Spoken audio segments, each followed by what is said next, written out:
Not too terribly long ago, we would ask the question, do you have trauma? Basically talking about child abuse or neglect or sexual abuse in childhood.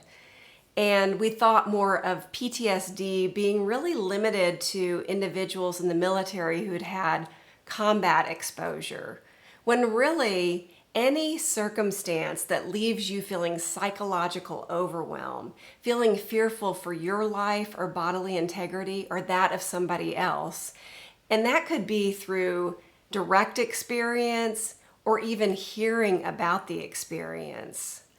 But not all individuals who have traumatic experiences will end up meeting the criteria for PTSD. Their chances are about 4.9 times more than an individual who hasn't had a traumatic experience. And then later on, we heard about this diagnosis called complex PTSD. And I like to think of this as PTSD that's made complex by the repetitive nature of the traumatic events. So it might be, again, child abuse, neglect, child sexual abuse, or it could be domestic violence, combat exposure, or other types of stressful circumstances like human trafficking. Anything that leaves you with that psychological overwhelm and puts you in a state where you don't know when the next threat is going to come, and you end up in this constant state of fight or flight and hyperarousal, having memories of the traumatic event either through memories, flashbacks, nightmares, having a tendency to avoid certain places, people, or even thinking about certain things because you don't want to remember the traumatic event.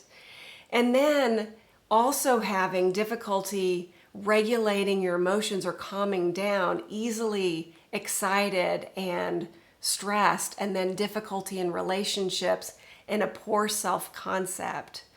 When these types of symptoms emerge and you have gone through repeated types of traumatic experiences, it's most likely that you do meet the complex PTSD criteria.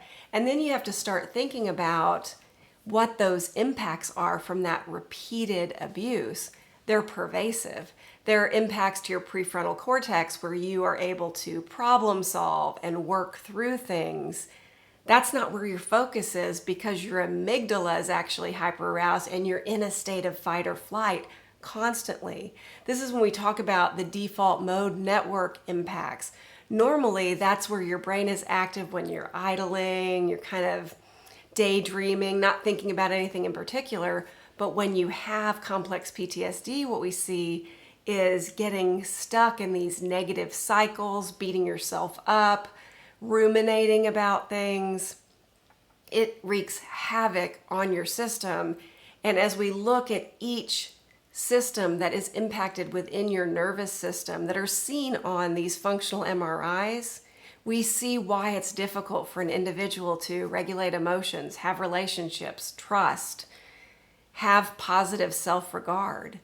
Those are all explained by those functional MRIs.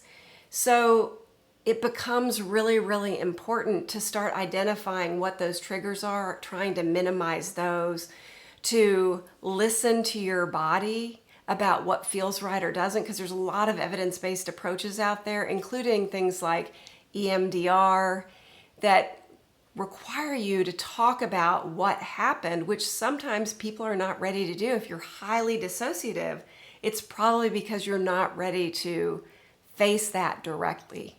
And you can do other types of things like somatic experiencing, grounding exercises, and other things that will help calm your nervous system down so that if you ever need to do that work, you're able to do that and remain calm.